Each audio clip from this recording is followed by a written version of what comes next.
করার জন্য প্রথমে আমি গরুর মাংসটা রান্না করে নেব। চুলায় আমি একটি পাতিল বসিয়ে দিয়েছি, দিয়ে দেব সয়াবিন তেল, পেঁয়াজ কুচি,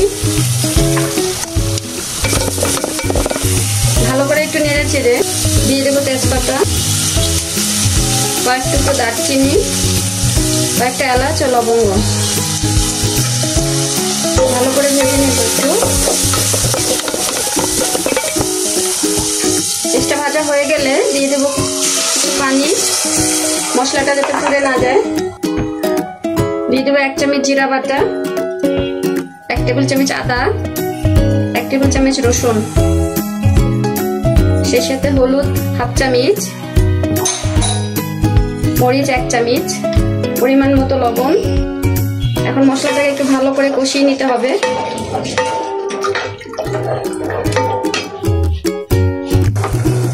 মশলাটা কষিয়ে নেওয়া হয়ে গেছে। এখন আমি এর ভিতর দিয়ে দিব গরুর মাংস, আগে থেকে ছোট ছোট করে কেটে রেখেছি।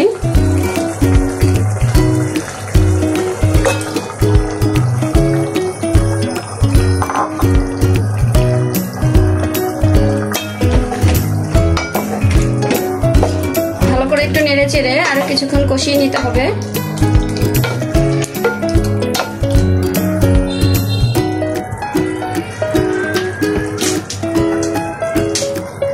দিয়ে গরুর মাংসটা কষিয়ে নেব। খিচুড়ির জন্য আমি এখানে 2 প্রকারের ডাল নিয়েছি মুগ ডাল আর মসুরির ডাল। এই দুইটা ডালই মিক্স করে আমি এখন একটু ভেজে নেব। আমি একটা কড়াই বসিয়ে দিয়েছি, দিয়ে দেবো ডালগুলো। ডালগুলো একটু ভালো করে ভেজে নেব, এতে ডাল থেকে একটু সুঘ্রাণ আসবে। ডালগুলো ভাজা হয়ে গেছে, আমি এখন নামিয়ে ঠান্ডা করে নেব। খিচুড়ি রান্না করার জন্য এখানে নিয়েছি আমি 1 কেজি পরিমাণ ভাতের চাল, আর সেই সাথে ভাজা ডালটা। এখন আমি একসাথে দুটা ওয়াশ করে পানিটা ঝরিয়ে রাখবো।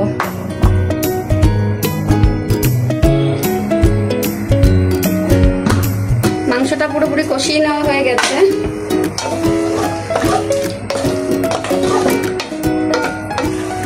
দিয়ে দেব কেটে রাখা আলু,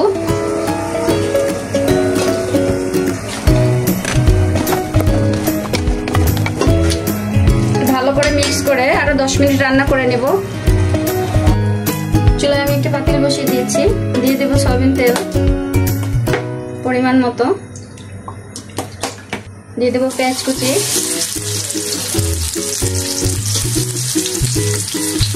তেজপাতা, দারচিনি, এলাচ, লবঙ্গ। ভালো করে একটু ভেজে নেব।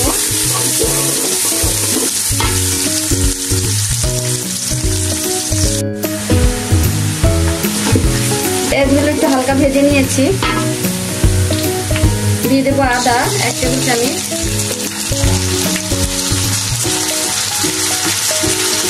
রসুন, মরিচের গুঁড়া 1 চামচ,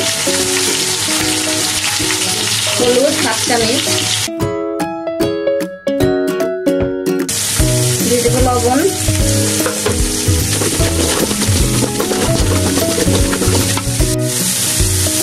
মশলাটা ভেজে নেওয়া হয়ে গেছে। দিয়ে দেবো চাল আর ডালটা ধুয়ে আমি মিক্স করে রেখেছিলাম।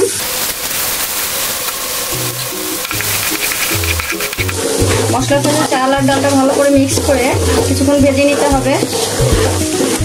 চালটা ভেজে নেওয়া হয়ে গেছে, আমি এর ভিতরে দিয়ে দেবো গরম পানি।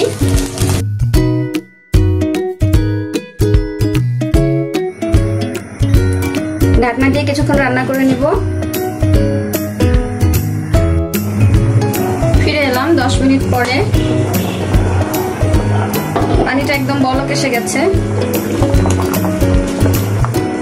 দিয়ে দেবো কিছু কাঁচা মরিচ আস্ত আস্ত, দেব কিছু গাজর, মিক্সকার শেপে কেটে নিয়েছিলাম ছোট ছোট টুকরা করে। আমি খিচুড়িটা একটু মাখা মাখা রাখবো। এখন আমি দিয়ে দেব এর ভিতরে রান্না করা মাংসটা।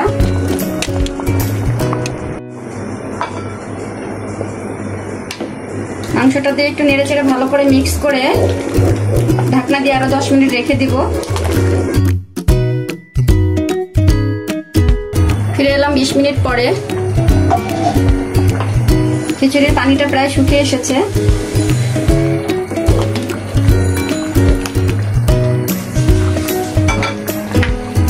এ পর্যায়ে দিয়ে দেব আস্ত কিছু জিরা। এতে খিচুড়ি থেকে তার সুন্দর একটা সুঘ্রাণ আসবে। সেই সাথে দিব কিছুটা ঘি।